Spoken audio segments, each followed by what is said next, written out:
Call the member for Deakin. Thanks very much, Mr Deputy Speaker. It's a great honour for me and indeed for all of us today to rise, and I rise on behalf of the Deakin community to honour Her Majesty Queen Elizabeth II. Today, like so many days over the last fortnight, have been days of reflection and remembrance, and today is one of those days for our Parliament. And whilst we've always known about the inevitability of the passing of the Queen, inevitable for all of us ultimately, this has nevertheless impacted so many Australians and indeed so many people around the world. Mr Deputy Speaker, history will uniquely and favourably remember Queen Elizabeth II. Like most Australians, I've known no other monarch in my life, which in a rapidly changing world has been a reassuring and immovable touchstone, particularly with change seemingly getting more rapid by the year. Her Majesty's also been a thread that has woven generations of Australian families together, including mine. And I've got no doubt that her steady presence has supported so many Australians, not just as individuals, but also supported our confident national psyche. Most importantly for me, Mr Deputy Speaker, Her Majesty embodied servant leadership, something that's been mentioned a lot today. And when she said in her speech on her 21st birthday in 1947 that, I quote, "I declare before you all that my life, whether it be long or short, shall be devoted to your service and the service of our great imperial family to which we all belong," she set a lofty ambition, one which she truly meant and lived up to.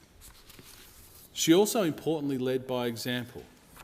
And in my view, there's no better illustration than when the then Princess Elizabeth in 1944 joined the Auxiliary Territorial Service, which was the women's branch of the British Army, when she became eligible on her 18th birthday.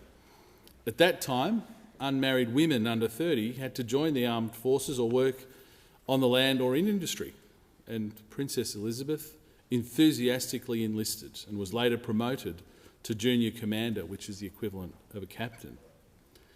And who, of course, could ever forget the sight of Her Majesty sitting silently alone in her grief at the funeral of her late husband, Prince Philip. This was at the height of the COVID-19 pandemic, and whatever one's views of the rules that were imposed at that time, seeing the Queen following the same rules as all others, not seeking any form of preferential treatment, is a testament to her leadership by example. There's also no doubt that Her Majesty lived by many timeless values.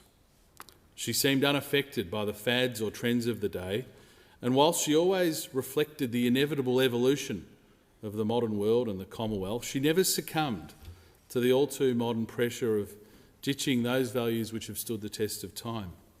Indeed, her faith, which she famously described as one of the three pillars of her life, along with family and friends, remained strong throughout her life. Her words in the 2014 Queen's Christmas message said it best in my view, and I quote, "For me, the life of Jesus Christ, the Prince of Peace, whose birth we celebrate today, is an inspiration and an anchor in my life, a role model of reconciliation and forgiveness. He stretched out his hands in love, acceptance and healing. Christ's example has taught me to seek to respect and value all people of whatever faith or none." For millions of Australians, including myself, we see in this concise statement a reflection of our own values and motivations, which was always comforting to know underpinned Her Majesty's life. I must say, Mr Deputy Speaker, like so many in this House, I've been struck by the outpouring of well wishes from members of the Deakin electorate, many of whom, many hundreds indeed, have contributed to our condolence book. Some of these messages have read the following. Lisa from North Ringwood. "Dear Your Majesty Queen, we thank you for setting a perfect example for people. Thank you for everything you did. We will always love and remember you. May your soul rest in peace." Or Marlene from Vermont. "Her Majesty, you've been an inspiration for women worldwide, and your hard-working ethic is a lesson for us all. Thank you for being a guiding light for your amazing 70-year reign.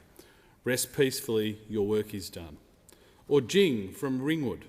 "We thank God for Queen Elizabeth II's life and witness to Jesus Christ and her love and care of the people of the Commonwealth. We are thankful for her wisdom and wise counsel and duty to the end. And so I conclude by turning to the book of Matthew and saying, Your Majesty, well done, good and faithful servant. Your duty is done. May you rest in eternal peace.